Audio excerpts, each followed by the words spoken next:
Assalamualaikum warahmatullahi wabarakatuh. Terima kasih atas kesempatannya. Sini saya perwakilan dari kelompok 6 akan membahas materi tentang efektivitas dan efisiensi. Ya, baik, selanjutnya kita akan membahas mengenai pengertian analisis efektivitas dan efisiensi. Analisis efektivitas dan efisiensi dalam pelaksanaan anggaran ini menjadi siklus akhir anggaran setelah membuat perencanaan dan lalu dilakukan pengendalian atas anggaran yang sudah dibuat. Kemudian, anggaran tersebut diimplementasikan sampai dengan nilai antara aktual atau realisasi anggaran. Nantinya kita akan bandingkan apakah sesuai atau tidak, akan dapat diukur apakah perusahaan itu telah dapat melakukan aktivitasnya dalam pelaksanaan anggaran itu secara efektif dan efisien. Bahas mengenai pengertian efektivitas. Kata efektif berasal dari bahasa Inggris, yaitu efektif, yang berarti berhasil atau sesuatu yang dilakukan berhasil dengan baik. Kamus ilmiah populer mendefinisikan efektivitas sebagai ketepatan penggunaan, hasil guna atau menunjang tujuan. Menurut Pak Solong, tahun 2007, efektivitas pada dasarnya berasal dari kata efek dan digunakan istilah ini sebagai hubungan sebab akibat. Baik, selanjutnya kita akan membahas mengenai pengertian efisiensi. Efisiensi adalah rasio output terhadap input atau jumlah output per unit input. Sesuatu dapat dikatakan efisien jika rasio inputnya lebih kecil daripada output yang dihasilkan. Jadi, unit A dikatakan lebih efisien dari unit B karena penggunaan inputnya atau sumber daya yang digunakan. Baik, terima kasih atas kesempatannya. Di sini saya Lucy dengan NIM 401 akan menjelaskan tentang keterkaitan antara efektivitas dan efisiensi. Efektivitas adalah pencapaian tujuan secara tepat atau memilih tujuan-tujuan yang tepat dari serangkaian alternatif atau pilihan cara dan menentukan pilihan dari beberapa pilihan lainnya. Efektivitas bisa juga diartikan sebagai pengukuran keberhasilan dalam pencapaian tujuan-tujuan yang telah ditentukan. Efisiensi adalah penggunaan sumber daya secara minimum guna pencapaian hasil yang optimum. Efisiensi menganggap bahwa tujuan-tujuan yang benar telah ditentukan dan berusaha untuk mencari cara-cara yang paling baik untuk mencapai tujuan-tujuan tersebut. Efisiensi hanya dapat dievaluasi dengan penilaian-penilaian relatif membandingkan antara masukan dan keluaran yang diterima. Efektivitas adalah melakukan tugas yang benar, sedangkan efisiensi adalah melakukan tugas dengan benar. Penyelesaian yang efektif belum tentu efisien. Begitu juga sebaliknya. Yang efektif bisa saja membutuhkan sumber daya yang sangat besar, sedangkan yang efisien barangkali memakan waktu yang cukup lama. Sehingga sebisa mungkin efektivitas dan efisien bisa mencapai tingkat optimum untuk kedua-duanya. Jika keduanya berjalan dengan optimal, maka akan menghasilkan suatu produktivitas yang matang. Baik, selanjutnya saya akan menjelaskan tentang pengukuran efektivitas. Efektivitas adalah pengukuran keberhasilan dalam pencapaian tujuan yang telah ditentukan sebelumnya. Efektivitas menunjukkan keberhasilan dari segi tercapai tidaknya indikator yang telah ditetapkan, yaitu tepat jumlah, waktu, sasaran, harga, administrasi, dan kualitas. Jika kegiatan mendekati indikator, berarti makin tinggi efektivitasnya. Untuk peningkatan efektivitas ditingkatkan RTS, pemerintah menerapkan sistem manajemen yang baik, manajemen waktu, dan pengelolaan. Dalam perhitungan persentase efektivitas dikategorikan efektif apabila mencapai minimal 1% dan maksimal 100%. Itu menurut Sugiono pada tahun 2010. Selanjutnya dapat kita lihat dalam skala dan klasifikasi pengukuran efektivitas kinerja instansi pemerintah. Yaitu pada pengukuran ketepatan kurang dari 20%, maka kriteria keefektifannya sangat tidak efektif. Selanjutnya pada 21 hingga 40% maka tidak efektif. 41 hingga 60% maka cukup efektif. 61 hingga 80% adalah efektif. Lalu yang terakhir 81 hingga 100% yaitu sangat efektif. Berdasarkan tabel tersebut untuk pendistribusian apabila hasilnya menunjukkan presentasi yang semakin besar dapat dikatakan bahwa pendistribusian semakin efektif. Demikian sebaliknya, semakin kecil hasilnya persentase maka penunjukan pendistribusian semakin tidak efektif. Baik, selanjutnya saya akan menjelaskan tentang pengukuran efisiensi. Menurut Yazar A. Oskan pada tahun 2008, pengukuran efisiensi dapat dilakukan dengan berbagai metode, yaitu analisis rasio, least square regression, total factor productivity, stochastic frontier analysis, dan data envelopment analysis. Yang pertama, saya akan menjelaskan tentang analisis rasio. Analisis rasio ini merupakan metode penilaian paling efisien yang paling sederhana karena menghasilkan informasi dari hubungan antara satu input dan satu output. Oleh karena itu, efisiensi didefinisikan sebagai banyaknya unit output per input, atau formulanya yaitu efisiensi sama dengan output per input. Manajemen seringkali menggunakan kombinasi lebih dari satu rasio untuk mengukur efisiensi. Hal ini dapat dimungkinkan jika terdapat lebih dari satu variabel input dan atau output. Selanjutnya ada regresi kuadrat kecil atau least square regression. Metode ini adalah metode parametrik yang dalam penghitungannya berasumsi bahwa semua entitas adalah efisien. Selain dapat mengakomodasi lebih dari satu input dan output, LSR juga dapat menghitung noise 3 dengan menggunakan error term.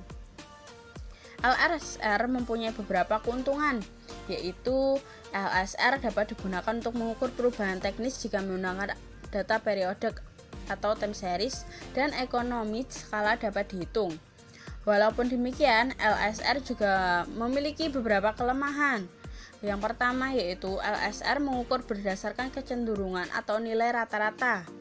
Kedua, LSR tidak mampu mengidentifikasi unit yang tidak efisien. Yang ketiga, LSR mensyaratkan fungsi produksi yang didasarkan perhitungan parametrik. Berdasarkan penjelasan tersebut, analisis regresi tidak mampu memprediksi unit yang paling efisien. Oleh karena itu, perlu dicari metodologi lain yang mampu menjelaskan pengukuran efisiensi dengan lebih tepat. Lalu yang ketiga, ada Total Factory Productivity atau TFP. Metode ini dipakai untuk mengatasi kelemahan analisis rasio yang tidak mampu menghitung efisiensi lebih dari satu input atau output. Total Factory Productivity atau TFP ini diukur dengan menggunakan angka indeks yang dapat mengukur perubahan harga dan kuantitas sepanjang waktu. Selain itu, TFP juga mengukur perbandingan dan perbedaan antar entitas. Indeks TFP mengukur perubahan nilai output sejumlah N terlebih dari periode A ke B, di mana P mewakili harga output. Indeks yang sering digunakan adalah indeks Laspeyres, indeks Paske, indeks Fisher, indeks Thornish, dan indeks Malmquist. Selanjutnya yaitu Total Factory Productivity. Metode yang ketiga ini adalah metode yang dipakai untuk mengatasi kelemahan analisis rasio yang tidak mampu menghitung efisiensi dari lebih dari satu input atau output. TFP diukur menggunakan angka indeks yang dapat mengukur perubahan harga dan kuantitas sepanjang waktu. Selain itu, TFP juga mengukur perbandingan dan perbedaan antar entitas. Indeks TFP mengukur perubahan nilai output sejumlah N terpilih dari periode A ke periode B, di mana P mewakili harga output. Indeks yang sering digunakan adalah indeks Laspeyres, indeks Paske, indeks Fisher, indeks Thornish, dan indeks Malmquist. Baik, selanjutnya yaitu yang keempat, Stochastic Frontier Analysis. Metode SFA juga sebuah metode parametrik. SFA mengasumsikan bahwa semua entitas adalah tidak efisien. SFA juga menghitung adanya noise. SFA dapat digunakan untuk pengujian hipotesis. SFA juga dapat digunakan untuk mengukur efisiensi teknis, skala ekonomi, efisiensi alokatif, perubahan teknis, dan perubahan TFP jika berupa data panel. SFA juga dapat digunakan untuk mengukur data panel dan cross-section.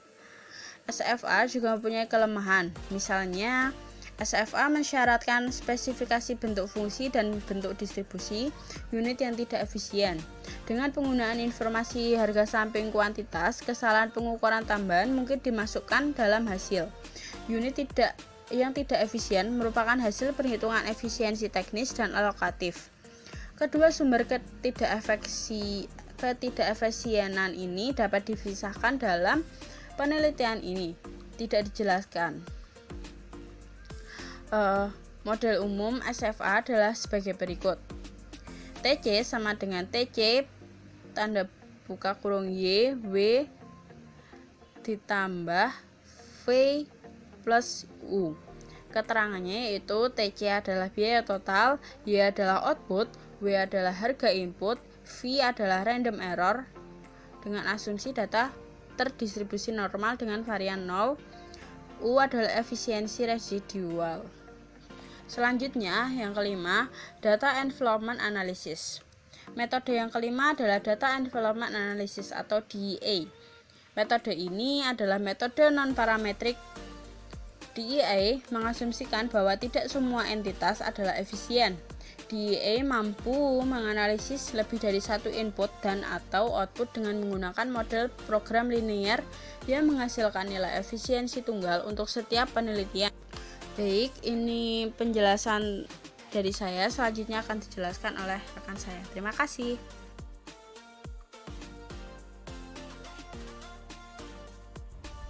Baik, terima kasih atas kesempatannya. Selanjutnya di sini saya akan menjelaskan tentang pengertian analisa varian. Analisa varian adalah analisis matematis dari dua perangkat data untuk mendapatkan pengertian penyebab terjadinya suatu penyimpangan. Salah satu data diperlukan sebagai dasar, standar, atau titik pedoman perbandingan data tersebut bisa serupa. Yang pertama, varian antara hasil sesungguhnya pada periode berjalan dan hasil sesungguhnya pada periode sebelumnya. Yang kedua, varian antara hasil sesungguhnya dan biaya standar. Yang ketiga, varian hasil sesungguhnya dan tujuan yang direncanakan. Dalam mempelajari dan mengevaluasi varian untuk menentukan sebab yang mendasarinya, kemungkinan yaitu varian tidak material, varian disebabkan oleh kesalahan pelaporan, varian disebabkan oleh keputusan manajemen, varian disebabkan karena faktor yang tidak dapat dikendalikan. Yang terakhir adalah varian yang tidak diketahui penyebabnya. Analisa varian anggaran yang biasanya dilakukan berhubungan dengan yang pertama penjualan, yang kedua bahan, yang ketiga tenaga kerja langsung, yang keempat overhead manufaktur. Varian atas penjualan terjadi disebabkan adanya perbedaan dalam harga jual ataupun volume penjualan. Dengan demikian, varian yang akan dianalisis dalam hal penjualan atau pendapatan menyangkut dua hal, yaitu varian harga dan varian volume. Varian harga sama dengan tarif atau harga sebenarnya dikurangi dengan tarif atau harga yang dianggarkan, dikali dengan volume yang sebenarnya. Untuk varian volume sendiri, yaitu cara menghitungnya sama dengan tarif atau harga yang dianggarkan dikali dengan volume yang sebenarnya dikurangi dengan volume yang dianggarkan. Selanjutnya adalah varians atau penyimpangan atas beban variabel. Yang dimaksud dengan beban variabel adalah unsur beban tenaga yang secara total besar kecilnya berubah mengikuti perubahan aktivitas atau volume produksi. Beban tenaga variabel akan naik secara proporsional apabila volume produksi atau aktivitas naik, atau sebaliknya, turun bila terjadi penurunan volume atau aktivitas. Dalam kaitannya dengan analisa varian untuk beban tenaga ini, terdapat unsur yang umumnya merupakan penyebab, yaitu unsur volume, tarif upah imbalan, serta faktor efisiensi. Semua varian yang timbul atas beban tenaga ini dapat dibedakan ke dalam 3 unsur tersebut. Varian volume terjadi karena adanya perbedaan volume yang sebenarnya ingin dicapai dengan yang direncanakan. Demikian juga varian tarif terjadi karena perbedaan antara tarif rata-rata yang sesungguhnya terjadi dengan tarif yang telah ditetapkan. Sedangkan varian efisiensi terjadi karena jumlah tenaga yang digunakan dengan yang direncanakan berbeda. Dengan memperhatikan hal-hal di atas, analisa varian yang diperlukan dan berhubungan dengan beban tenaga variabel dapat dihitung varian-varian sebagai berikut. Yang pertama, varian volume, yaitu tarif yang dianggarkan dikali dengan jumlah jam yang dianggarkan dikurangi jumlah jam yang semestinya menurut standar untuk output yang dihasilkan. Yang kedua, varian tarif, yaitu jumlah jam yang dianggarkan dikali dengan tarif yang dianggarkan dikurangi dengan tarif sebenarnya. Yang ketiga yaitu varian efisiensi, yaitu tarif yang dianggarkan dikali dengan jumlah yang semestinya menurut standar untuk output yang dihasilkan dan dikurangi dengan jumlah yang sebenarnya. Selanjutnya adalah jenis-jenis analisis varians. Ada 2 metode yang biasa digunakan dalam melakukan analisa laporan keuangan, yaitu yang pertama, single variance method.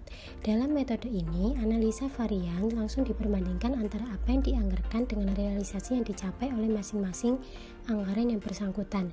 Kemudian, selisih yang ada dapat berupa favorable variance dan sebaliknya akan berupa unfavorable variance apabila sifatnya negatif. Jika pendapatan yang dicapai lebih besar daripada anggaran yang telah ditetapkan, maka penyimpangan tersebut bersifat favorable. Hal ini ada beberapa kemungkinan yang perlu dianalisa, mungkin karena anggarannya yang ditetapkan terlalu kecil dan lain sebagainya. Yang kedua adalah two variance method. Metode ini dianalisa 2 aspek sekaligus, yaitu yang pertama menyangkut volume kegiatan usaha itu sendiri, yang kedua biaya yang dikeluarkan untuk mencapai volume usaha tersebut. Two variance method ini lebih mendekati pemakaian konsep performance budget. Sekian presentasi saya, dapat dilanjutkan oleh rekan saya. Terima kasih.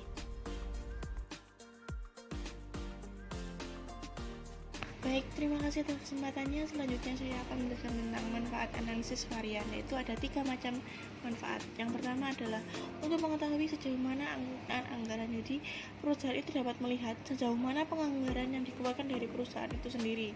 Lalu yang kedua ada mengetahui sejauh mana realisasi yang dicapai dibandingkan dengan target. Jadi yang dimaksud itu adalah kejadian di mana yang sudah terjadi dapat dibandingkan dengan target dari perusahaan itu yang perusahaan itu inginkan. Lalu yang ketiga adalah untuk mengetahui penyimpangan yang jumlahnya besar di mana akan segera dapat diambil tindakan koreksi. Yaitu yang dimaksud adalah untuk mengetahui kesalahan atau tindakan yang tidak seharusnya terjadi itu terjadi di sebuah anggaran. Jadi akan segera dilakukannya koreksi.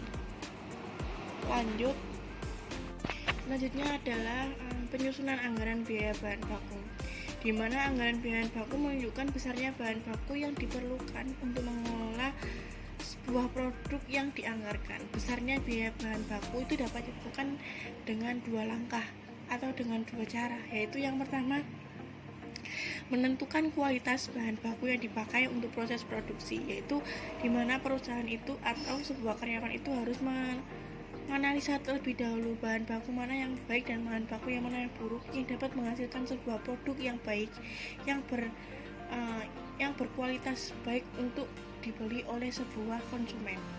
Lalu yang kedua, mengenalikan kualitas bahan baku yang dipakai dengan harga bahan baku per unit yang dianggarkan. Jadi setelah kita menentukan bahan baku yang ingin kita proses untuk membuat produksi, kita harus menentukan berapa harga yang perlu kita keluarkan untuk membeli bahan baku itu tersebut. Apakah harga bisa juga disebutkan sebagai seperti ini, ada kualitas, ada harga, jadi sebanding gitu. Selanjutnya ini adalah penyusunan ataupun contoh penyusunan anggaran pembelian bahan baku unit, yaitu kebutuhan bahan baku untuk produksi itu berapa, lalu persediaan akhir bahan baku itu ada berapa, lalu kita kurangkan, akan ketemu total kebutuhan bahan baku. Lalu yang kita itu persediaan awalnya bahan baku itu berapa, kita tambahkan dari total kebutuhan bahan baku. Nah, nanti ketemu juga anggaran pembelian bahan baku.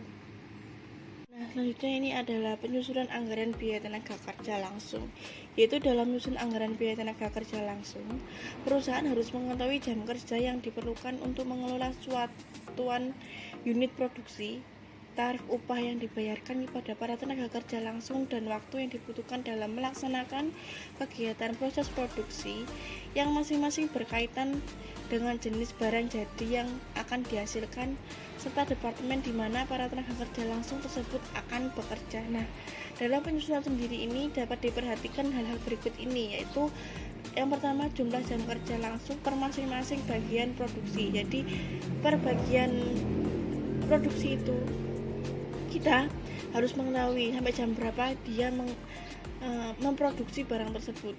Lalu yang kedua, tarif upah per jam kerja langsung yang telah direncanakan per bagian produksi. Jadi perusahaan itu telah menetapkan tarif berapa per jam dari karyawan bagian produksi itu. Lalu yang ketiga, jumlah biaya tenaga kerja langsung di masing-masing bagian produksi. Lalu yang keempat, ada waktu produksi barang, yaitu berapa lama saat memproduksi barang tersebut, apakah perlu berapa bulan, berapa tahun, kuartal, semester, ataupun triwulan juga bisa. Nah, adapun dalam menyusun anggaran biaya tenaga kerja langsung ini dapat dihitung dengan menggunakan perhitungan ataupun menggunakan rumus seperti anggaran biaya tenaga kerja langsung itu sama dengan jumlah tenaga kerja langsung dikalikan dengan upahnya itu, lalu akan ketemu berapa anggaran dari biaya tenaga kerja langsung itu. Nah, selanjutnya akan dituliskan oleh rekan saya. Mungkin itu dari saya, kurang lebihnya mohon maaf. Sekian dan terima kasih. Baik, terima kasih atas kesempatannya. Kita masuk ke contoh soal. Selanjutnya kita akan menghitung varians biaya tenaga kerja langsung. Di sini sudah ada data rencana bulan Juni yang meliputi rencana produksi sebesar 15.000 unit, kemudian standar pemakaian jam kerja langsung per unit yaitu 0,25 DLH. Artinya, untuk memproduksi satu barang itu membutuhkan waktu 0,25 jam. Kemudian tingkat upah rata-rata yang diberikan yaitu 10.000. Sedangkan untuk realisasinya, produksinya yaitu 10.000. Jadi ada beda 5.000 pada waktu rencana. Kemudian jam tenaga kerja langsung selama bulan Juni yaitu 3.000 DLH dan biaya tenaga kerja langsungnya yaitu 27 juta. Selanjutnya kita akan membuat laporan pemakaian jam dan biaya tenaga kerja langsung. Di sini sudah disediakan tabel yang memuat anggaran rencana yang disesuaikan realisasi dan varians. Kemudian kita masukkan data-data tadi ke dalam tabel tersebut. Langkah selanjutnya yaitu kita akan mencari nilai dari kolom rencana yang disesuaikan. Untuk rencana produksi itu nilainya kita ambil dari nilai ketika realisasi yaitu sebesar 10.000. Kemudian untuk nilai DLH per unit itu kita ambil dari anggaran yaitu sebesar 0,25. Kemudian untuk yang ketiga yaitu jumlah DLH itu diperoleh dari poin 1 dikalikan dengan poin 2. Maka 10.000 dikalikan dengan 0,25 maka menghasilkan 2.500. Kemudian untuk tarif upah itu kita peroleh dari ketika anggaran yaitu sebesar 10.000. Kemudian yang terakhir yaitu biaya tenaga kerja langsung yang mana caranya yaitu poin 3 dikalikan dengan poin 4. Maka 2.500 dikali 10.000 maka biaya tenaga kerja langsungnya yaitu sebesar 25 juta. Selanjutnya untuk kolom realisasi yaitu yang pertama kita cari yang DLH per unitnya yaitu caranya kan kalau misal mau mencari jumlah DLH yaitu caranya poin 1 dikalikan poin 2 karena di sini yang diketahui yaitu poin 1 dan poin 3 maka caranya yaitu poin 3 dibagi poin 1 atau 3.000 dibagi dengan 10.000 maka hasilnya 0,30. Selanjutnya kita mencari tarif upah yaitu karena di sini yang diketahui yaitu biaya TKL dan jumlah DLH-nya maka rumusnya yaitu 27 juta dibagi dengan 3.000 maka hasilnya 9.000. Langkah selanjutnya kita akan mencari nilai dari kolom varians. Untuk mencari nilai dari varians ini kita tidak perlu melihat kolom yang anggaran, yang kita lihat yaitu cuman kolom rencana yang disesuaikan dan kolom realisasi. Yang pertama untuk rencana produksi yaitu realisasi dikurangi dengan rencana yang disesuaikan ya. Berarti 10.000 dikurangi 10.000 maka hasilnya 0. Kemudian untuk DLH per unitnya yaitu 0,30 dikurangi dengan 0,25 maka hasilnya 0,05. Ini mengindikasikan bahwa tidak efisien atau merugikan. Karena sebelumnya untuk membuat satu barang itu membutuhkan waktu 0,25 jam. Sedangkan pada saat realisasi itu membutuhkan waktu yang sedikit lebih lama yaitu 0,30 jam. Kemudian selanjutnya yaitu untuk jumlah DLH 3.000 dikurangi dengan 2.500 maka hasilnya yaitu 500. Berarti memang membutuhkan waktu yang lebih lama yaitu 500 DLH ya.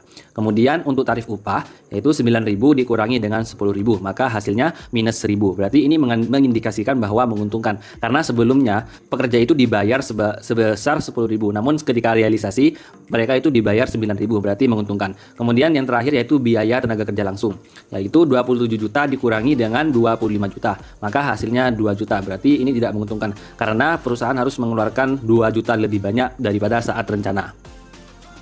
Selanjutnya kita akan melakukan perhitungan varians. Untuk varians pertama, varians efisiensi, rumusnya yaitu jam kerja rencana dikurangi dengan jam kerja realisasi atau jam kerja real, dikali dengan tarif upah pada saat rencana. Kita masukkan nilainya yaitu 2.500 DLH dikurangi dengan 3.000, hasilnya minus 500 DLH. Dikalikan dengan 10.000 DLH, maka hasilnya yaitu minus 5 juta.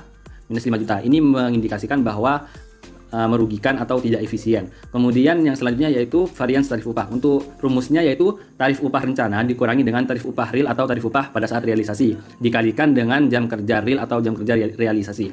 Kita masukkan nilainya yaitu 10.000 per DLH dikurangi dengan 9.000 per DLH. Berarti hasilnya yaitu 1.000 per DLH dikalikan dengan 3.000 DLH maka hasilnya yaitu 3 juta. Ini mengindikasikan bahwa menguntungkan. Berarti untuk total variansnya yaitu kita masukkan varians efisiensi dan varians tarif upahnya yaitu minus 5 juta ditambah dengan 3 juta. Maka hasilnya yaitu minus 2 juta yang mengindikasikan bahwa merugikan atau tidak efisien karena hasilnya minus ya. Baik, selanjutnya analisis terhadap efektivitas dan efisiensi dari laporan tadi ya. Jadi berdasarkan hasil analisis varians yang telah dilakukan, nilai dari varians upah itu tadi kan menunjukkan nilai 3 juta, berarti kan menguntungkan. Akan tetapi varians efisiensi menunjukkan nilai minus 5 juta, berarti tidak menguntungkan. Sehingga menghasilkan total varians sebesar minus 2 juta, berarti tidak menguntungkan. Artinya perusahaan itu belum dapat dikatakan bekerja secara efektif dan efisien. Berdasarkan perhitungan tadi, maka dapat dianalisis bahwa hal-hal yang menyebabkan terjadinya ketidakefisienan tersebut antara lain yaitu kurang terampilnya pekerja sehingga jam kerjanya itu bertambah. Kemudian yang kedua yaitu mungkin mesin yang digunakan itu tidak lagi bekerja secara optimal. Kemudian yang ketiga yaitu kualitas bahan baku yang digunakan jelek sehingga memperlambat kerja. Jadi untuk rekomendasinya atau solusinya yaitu perusahaan tersebut itu bisa melakukan pelatihan terhadap para pekerja sehingga produktivitasnya akan bertambah. Kemudian melakukan pemeliharaan secara periodik terhadap mesin. Kalau jika memungkinkan perusahaan itu bisa mengganti mesin dengan yang baru agar lebih cepat. Kemudian yang terakhir yaitu mencari alternatif bahan baku yang lebih berkualitas. Sekian materi yang bisa disampaikan oleh kelompok 6. Terima kasih, semoga bermanfaat.